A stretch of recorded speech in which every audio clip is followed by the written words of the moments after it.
Hey, good day. It's the 14th of October. It's J Dix here.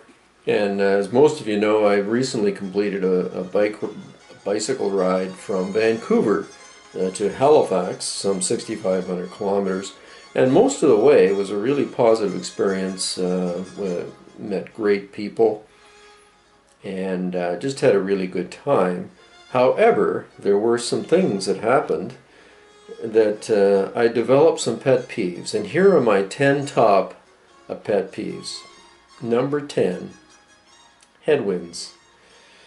There was a reason why I decided to fly from Halifax out to Vancouver and then ride the bicycle back.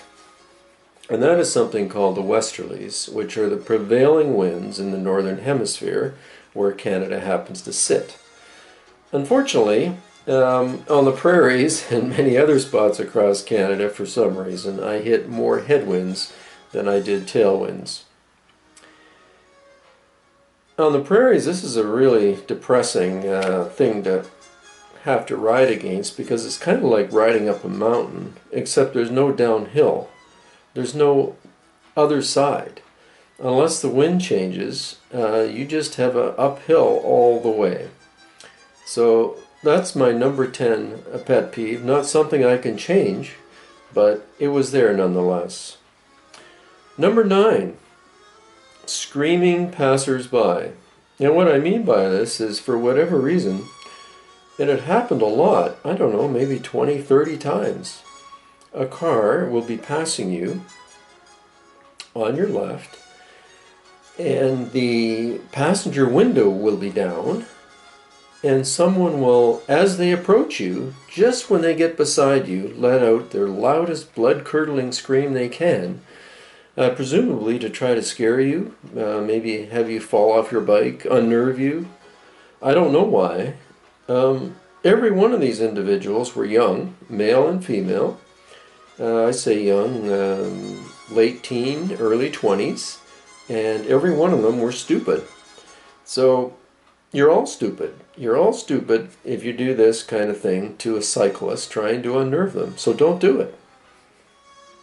Number 8, no highway services. Alberta wins this hands down. Alberta wins this because on the highway there's no rest areas. There's no trees anywhere. There's no picnic tables. Yet they have recycling stations every 50 kilometers or so. Recycling stations that I never saw used. In fact, there were plastic bottles all over the place, even in the area of the recycling stations. So Alberta, wake up and provide an area for people to stop and have lunch and sort of enjoy your province with some cover from the sun. Number 7. And this I'm sort of hitting on some of our own, in that number 7 is cyclists that don't follow the rules of the road. And I saw this prevalent in a number of areas, and a couple of the most common. And when I say don't follow the rules of the road, I'm talking anyone maybe 16 years of age and over. I'm not talking small children. So people that should know the rules of the road, and if they don't, they should learn them. An example would be adults riding on sidewalks. It's dangerous and it's illegal. Don't ride a bicycle on a sidewalk.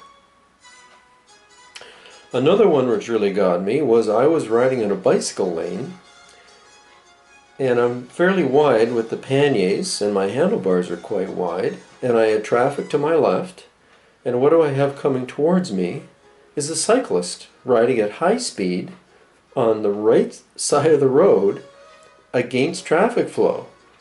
So here we are going head to head, and all I had time to do was shake my head and give him a dirty look. And he had this stupid smirk on his face. You're stupid. You're stupid and you're dangerous. Don't do that. There's even a word for it. It's called salmoning, or going upstream. So follow the rules of the road as much as you can. Number 6, campers who aren't quiet during quiet hours in campgrounds. And some of these campgrounds we were in were city or town campgrounds, and the campsites are very small. And in a tent, if somebody's whispering in their tent, you can hear them. So quiet hours does not mean sit around your campfire drinking and talking and laughing through all hours of the night. If quiet hour is 11 o'clock, that means you go to bed at 11 o'clock. Or you're going to have someone like me going over to your campsite and ruining your evening. Number 5, extra loud vehicles. On a bicycle, you're pretty vulnerable in a lot of ways, and also noise-wise. I don't wear earbuds or anything like that with music playing for safety reasons, so I can hear what's going on around me. But when you have a vehicle that's really loud, such that you need ear defenders to protect your hearing, that should not be allowed. If I was king, I would not allow any vehicle to be modified beyond stock just to make it louder. And don't tell me it's to increase horsepower 1 or 2. It's a false argument. I have a motorcycle, and it's a quiet motorcycle, and I don't make it louder. And by the way, this includes you, Charlie, a really good friend of mine. You've got stock pipes. Put them back on your bike. Number 4, uncontrolled man-eating dogs. Dogs do not like bicycles. It's a fact. When you ride by a dog, virtually any dog, they will bark at you. Small dogs, friendly dogs, it doesn't matter. It doesn't bother me. I like dogs. However, if you have a large, aggressive dog, it has to be controlled. Throughout my trip, I'll call it attacked 4 times while riding by someone's property. And these were big dogs that were not friendly and came within a foot of my right calf, chasing me down the highway. When you're on a bicycle, particularly if you're in an uphill section, you're extremely vulnerable. So if you have one of these dogs, wherever you are, wherever they are, they have to be controlled. And pet peeve number 2, I'm going to combine 2 and 3 here, and that is speeding and space. And here I'll compare it to when you pass, when you're driving a car and you pass an emergency vehicle or police vehicle that's on the shoulder doing their job, it is law to slow down to 60 kilometers an hour or move to the left lane to give them a full lane of clearance when you pass them on the highway. So this is speed and space.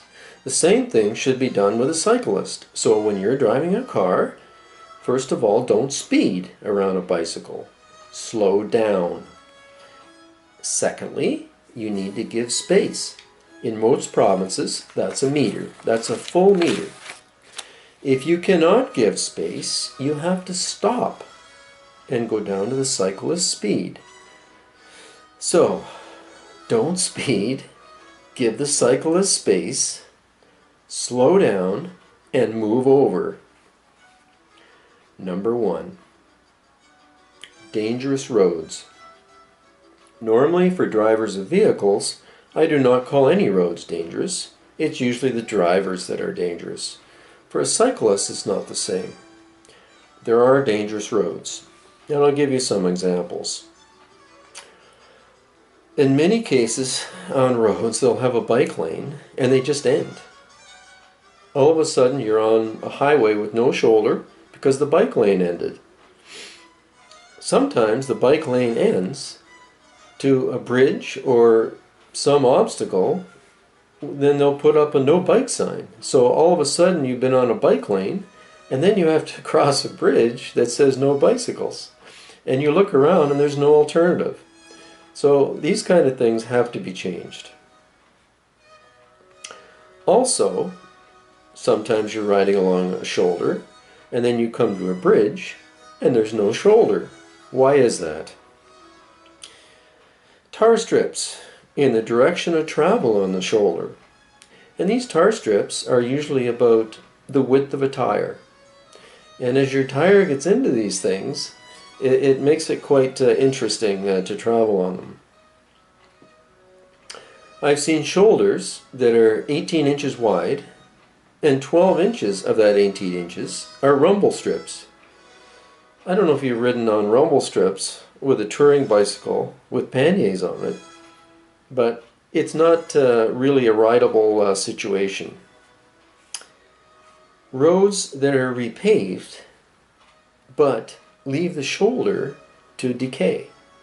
So there'll be a beautiful asphalt road to your left that's very busy, and you're riding on decayed, old, pockmarked, horrible shoulder that for whatever reason was not paved when the road was paved. If you're going to pave the road, pave the shoulder. And finally, Highway 17, east from Sault Ste. Marie to Espanola. A combination of traffic, 18-wheelers, thousands of cars, and very few road alternatives make this the most dangerous road I've ridden on a bicycle in my entire life. Wake up, Ontario, and make some of these roads safe for bicycles. And those are my 10 pet peeves from this ride. Perhaps Glenn and Kevin, my riding partners, have a few others. Perhaps you have some pet peeves related to cycling you'd like to pass along. Those are mine. Leave your comments, and thanks for listening. This is Jadex. Bye for now.